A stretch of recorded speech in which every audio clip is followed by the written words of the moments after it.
a payé le prix pour que nos péchés soient pardonnés et ôtés.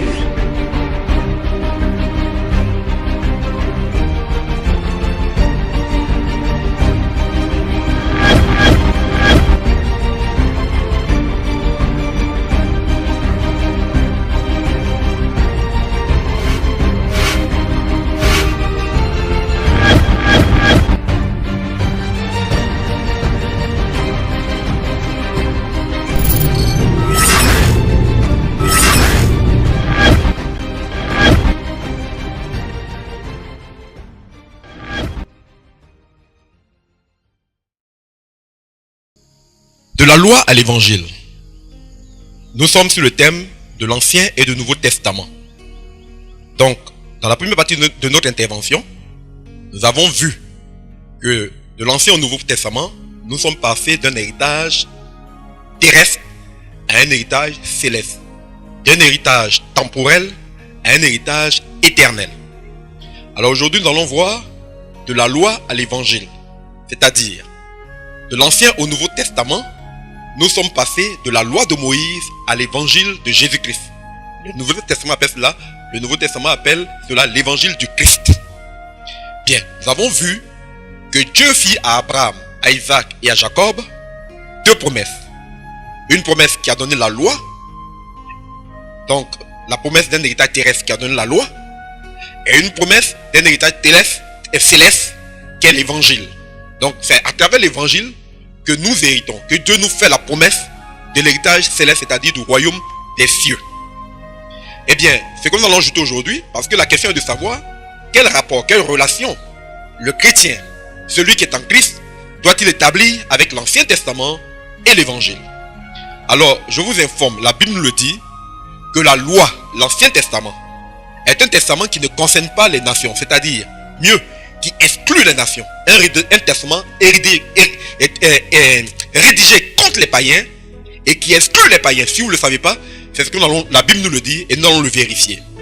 Nous lisons dans Exode chapitre 19 verset 15 que avant de conclure l'Ancien Testament, voici les promesses que Dieu adressa aux Israélites. Et ça va nous instruire. Exode chapitre 19 verset 5.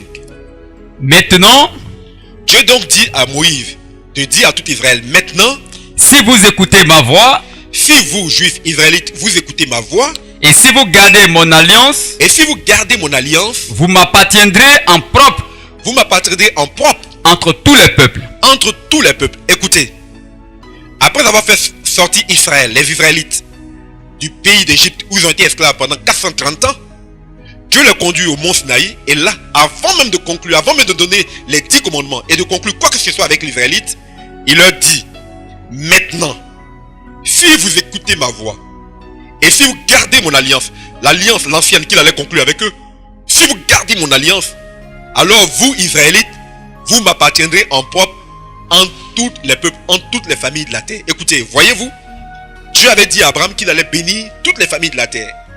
Mais aux Israélites, dans le contexte de l'ancienne alliance, il leur dit, si vous gardez cette alliance-là, alors, en vertu de cette alliance, vous m'appartiendrez en peuple, en propre, en tous les peuples de la terre.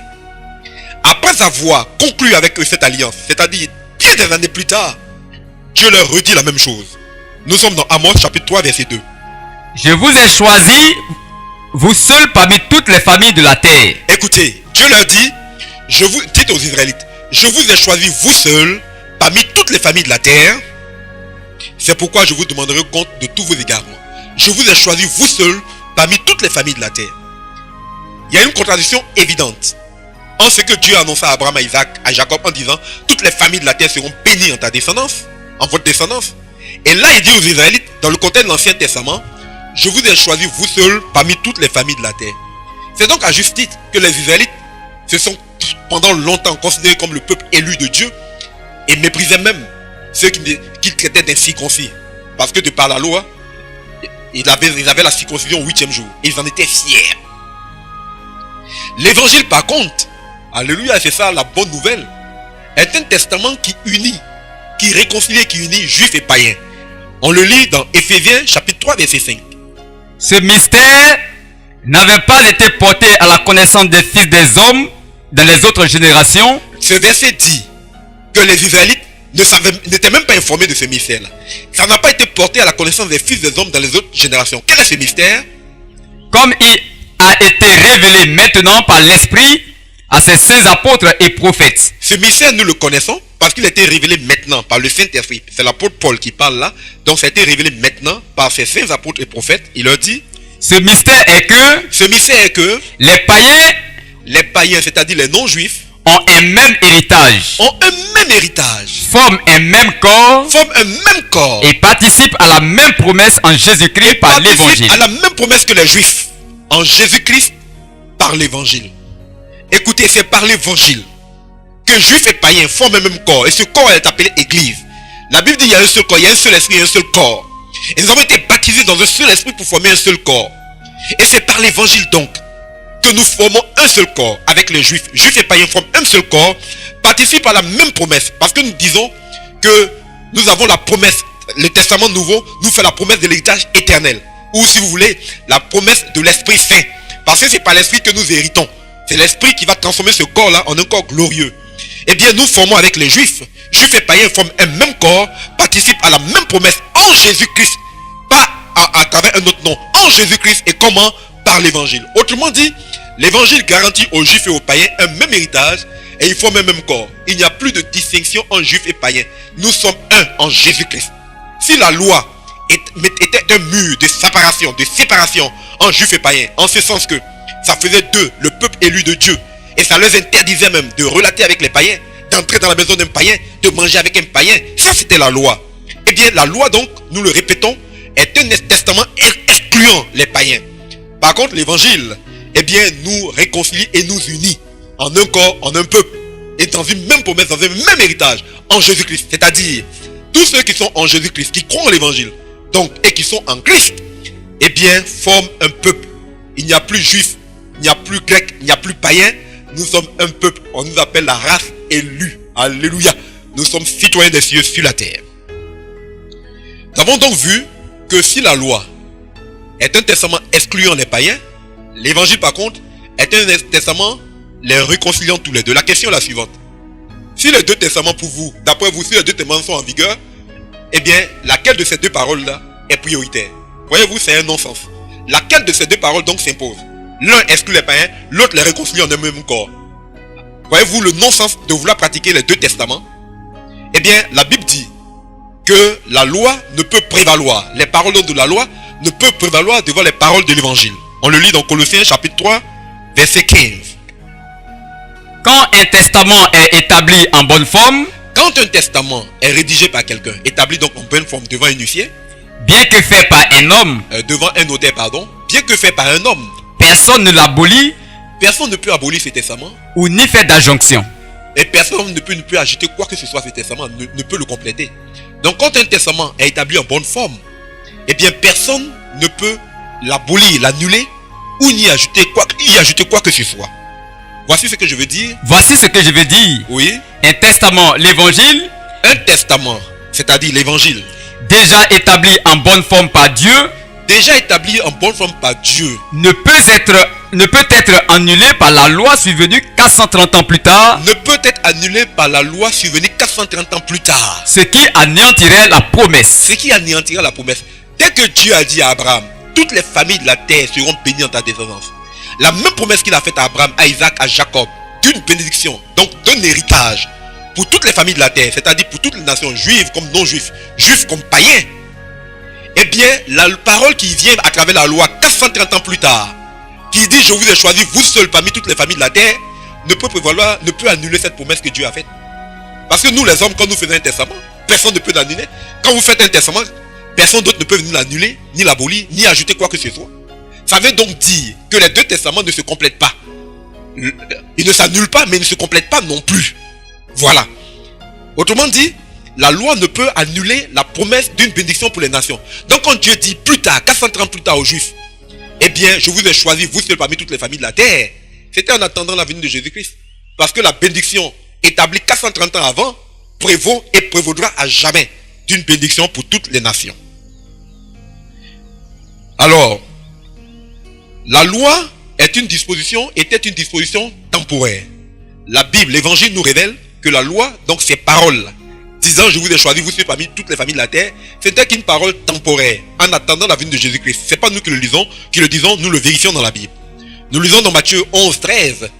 Tous les prophètes et la loi, la Bible dit que tous les prophètes et la loi ont prophétisé jusqu'à Jean-Baptiste.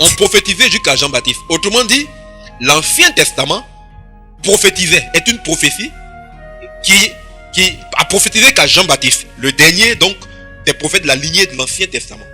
Eh bien, la loi et les prophètes ont prophétisé jusqu'à Jean-Baptiste. Écoutez, la loi et les prophètes ont prophétisé jusqu'à Jean-Baptiste. Dans Luc 16, il est écrit, la loi et les prophètes ont subsisté jusqu'à Jean. La loi et les prophètes ont subsisté jusqu'à Jean. Écoutez, ça montre là la temporalité de la loi et des prophètes. Ça a prophétisé jusqu'à Jean-Baptiste, ça a subsisté jusqu'à Jean. On continue? Mais depuis Jean, le royaume de Dieu est annoncé comme un évangile. Et chacun use de violence pour y entrer. La première prédication de Jésus-Christ dans Matthieu 4, 17 était aux Juifs. Il s'adresse aux Juifs, il leur dit, répentez-vous car le royaume des cieux est proche. Autrement dit, aucun Juif ne pouvait entrer dans le royaume des cieux, n'entra dans le royaume des cieux à moins de se repentir. Quand Jésus-Christ vient, il annonce le royaume des cieux. Ce que la loi et les prophètes n'annonçaient pas. La loi et les prophètes ont annoncé la venue de Jésus. La loi et les prophètes ont annoncé la mort, la mort et la résurrection de Jésus-Christ. La loi et les prophètes ont annoncé tout cela. Mais la loi et les prophètes n'annonçaient pas le royaume des cieux. Depuis donc Jean-Baptiste, Jésus-Christ est donc arrivé. C'est lui qui a introduit Jésus, qui l'a révélé au peuple. Depuis donc Jean-Baptiste, donc depuis Christ, eh bien, c'est l'évangile qui est annoncé. Ce n'est plus la loi et les prophètes, c'est l'évangile. Je le répète, la loi et les prophètes ont subsisté, ont perduré, ont résisté, ont prévalu jusqu'à Jean-Baptiste. Mais depuis, le royaume de Dieu est annoncé comme un évangile. Depuis donc la venue de Jésus-Christ, c'est le royaume de Dieu qui est annoncé sous la forme de l'évangile. Oh oui, l'évangile c'est la proclamation du royaume de Dieu. Jésus, de son vivant jusqu'à sa mort, a prêché, a annoncé le royaume, a annoncé même, a révélé les mystères du royaume. Quel royaume? Du royaume de Dieu qui est annoncé comme un évangile. Et chacun use de violence pour y entrer. Il vous faut croire en l'évangile contre vents et marées afin d'entrer dans le royaume des cieux. Ne laissez pas vos gens, vos parents, ne laissez pas vos amis, ne laissez pas l'adversaire vous dissuader de vous attacher à l'évangile. Ne laissez pas les persécutions, les épreuves vous détourner de l'évangile. Parce que le royaume de Dieu est pour les violents. Celui qui s'attache à l'évangile contre vents et marées, eh bien, a pour héritage le royaume des cieux. Juifs comme non-juifs. Écoutez, c'est l'évangile qui est annoncé maintenant. La loi et les prophètes ont subsisté jusqu'à Jean-Baptiste, mais depuis lors, c'est l'évangile, c'est le royaume de Dieu qui est annoncé. Royaume que n'annonçait pas la loi et les prophètes. C'est Jésus-Christ qui nous l'a promis et nous l'héritons par la foi en l'évangile. C'est le royaume de Dieu qui est annoncé comme un évangile. Vous, l'importance de l'évangile, c'est pas l'évangile, la foi en l'évangile, que toi, vous qui m'écoutez, pouvez hériter du royaume des cieux. Parce que depuis Jean-Baptiste, c'est-à-dire depuis l'apparition de Jésus-Christ, c'est le royaume de Dieu qui est annoncé sous la forme d'un évangile.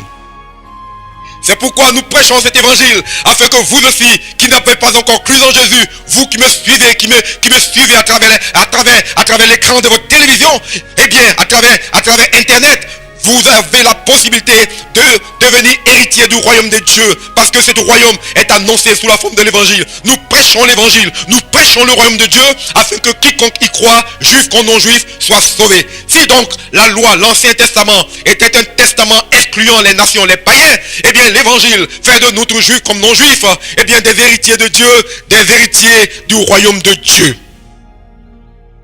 Eh bien la Bible nous informe que le Nouveau Testament remplace désormais l'Ancien. Et oui, si vous ne le savez pas, nous allons le vérifier maintenant. L'Évangile le déclare clairement, le Testament nouveau remplace l'Ancien. Nous le lisons dans Hébreux chapitre 8, verset 6. En effet, si la première alliance avait été sans défaut, si le premier testament avait été sans défaut, il n'aurait pas été question de la remplacer par une seconde. Il n'aurait pas été question de remplacer ce testament par un autre. Écoutez, la Bible nous le dit, que c'est parce que l'Ancien Testament, eh bien, n'était pas conforme au dessein de Dieu pour les nations, qu'il a été remplacé par le Nouveau. Et oui, si l'Ancien Testament garantissait un héritage terrestre, eh bien, je vais vous dire qu'un héritage terrestre, ce n'est pas la perfection. La perfection, c'est le royaume des cieux, c'est l'héritage céleste. Écoutez, parce que l'Ancien Testament était plein de défauts, il a été remplacé par un autre. Le verbe remplacer veut dire prendre la place de. le Nouveau Testament prend la place de l'Ancien.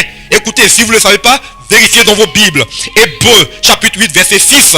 Si la première alliance avait été sans défaut, il n'aurait pas été question de la remplacer par un autre. Hébreux 8, 7 poursuit et dit: car c'est avec l'expression d'un blâme que le Seigneur dit, voici que les jours viennent où je ferai avec la maison d'Israël et la maison de Juda une alliance nouvelle. Alléluia. Et la Bible dit, en disant une alliance nouvelle, Dieu rendait ancienne la première. Nous le lisons dans Hébreux chapitre 8 verset 13. En disant une alliance nouvelle. Dieu a rendu ancienne la première. Écoutez, ce n'est pas nous qui disons ancien et nouveau. Quand la Bible parle d'ancien et de nouveau testament, d'ancien et de nouveau testament, eh bien c'est Dieu qui emploie le thème pour la première fois. Quand il dit à travers Jérémie 31, quand il dit, voici que les jours viennent où je conclurai une alliance nouvelle avec la maison d'Israël et la maison de Jacob et la maison de Juda, eh bien Dieu parlait donc, Dieu rendait ainsi ancienne la première. L'on sut alors que la première alliance était devenue ancienne, mais on attendait que la nouvelle entrât en vigueur pour que la première alliance cède la place. Écoutez, les mots anciens et nouveaux, les qualificatifs anciens et nouveaux sont de Dieu. Parce que la Bible dit qu'en disant une alliance nouvelle, Dieu a rendu ancienne la première. C'est Dieu qui a qualifié l'évangile de testament nouveau et la loi de testament ancien. Nous suit alors, depuis cette parole de Jérémie 31, que l'Ancien Testament était donc appelé à disparaître. C'est maintenant chose faite en Jésus-Christ, qui est l'accomplissement de la loi. Parce que quand un testament est établi, personne ne peut l'abolir. Il faut qu'il soit accompli. La loi et les prophètes ont prophétisé et Jésus est venu accomplir ce que la loi et les prophètes disaient à son sujet. En cela, il dira, tout est accompli. Nous lisons dans Matthieu 5, versets 17 à 18. Lorsque Jésus dit, ne pensez pas que je sois venu abolir la loi ou les prophètes. Donc Jésus dit, ne pensez pas que je sois venu abolir la loi et les prophètes. Je suis venu non pour abolir, mais pour accomplir. En vérité, je vous le dis. Jusqu'à ce que le ciel et la terre passent. Pas un seul iota. Pas un seul trait de lettre. De la loi ne passera. De la loi donc ne passera jusqu'à ce que tout soit accompli. Jésus le dit, je ne suis pas venu abolir la loi et les prophètes. Et beaucoup s'appuient sur cette parole pour dire que la loi est en vigueur. Quelle hérésie, quelle erreur doctrinale. Lisez bien, Jésus dit, ne pensez pas que je sois venu abolir la loi et les prophètes. Je suis venu non pour abolir mais pour accomplir. C'est pour ça que Jésus est venu sur cette terre. Il est venu pour accomplir ce qui était écrit de lui dans l'Ancien Testament, dans la loi donc et dans les prophètes. Parce que la loi prophétisait, tous les symbolismes de la loi étaient une prophétie concernant Christ. Le temple ancien symbolisait le corps de Jésus-Christ. Les sacrifices d'animaux symbolisaient le sacrifice de Jésus-Christ. Et j'en passe. C'était une prophétie annonçant ce que Jésus allait venir faire. Et quand Jésus est venu, il n'est pas venu pour abolir. Nul ne peut abolir ce que Dieu a annoncé. Il est venu accomplir ce qui a été annoncé. Et il dit, je suis venu non pour abolir, pour accomplir. En vérité, je vous le dis, jusqu'à ce que le ciel, la terre, la passe, pas un seul état, pas un seul trait de lettre de la loi ne passera, jusqu'à ce que tout soit accompli. Beaucoup ont compris ici que la loi demeure en vigueur jusqu'à ce que le ciel, la terre passe. Quelle erreur. Il dit, je vous le dis, jusqu'à ce que le ciel, la terre passe, pas un seul trait de la lettre, pas un seul iota ne passera jusqu'à ce que tout soit accompli. Si vous croyez que la loi demeure en vigueur jusqu'à ce que le ciel, la terre passe, vous vous trompez. Parce que dans Luc chapitre 17 verset 17, dans Luc chapitre 16 verset 17, je m'excuse, dans Luc chapitre 16 verset 17, il est écrit, il est plus facile pour le ciel et la terre de passer que pour un seul trait de la loi de tomber. Écoutez, le ciel et la terre auront beau passer, la loi demeurera en vigueur à moins que tout soit accompli. C'est ce que Jésus dit ici. Pas un seul trait, pas un seul iota de la loi ne passera jusqu'à ce que tout soit accompli. La loi donc allait demeurer en vigueur, devait demeurer en vigueur jusqu'à ce que Jésus-Christ eût tout accompli de ce que la loi et les prophètes disaient de lui. Alléluia.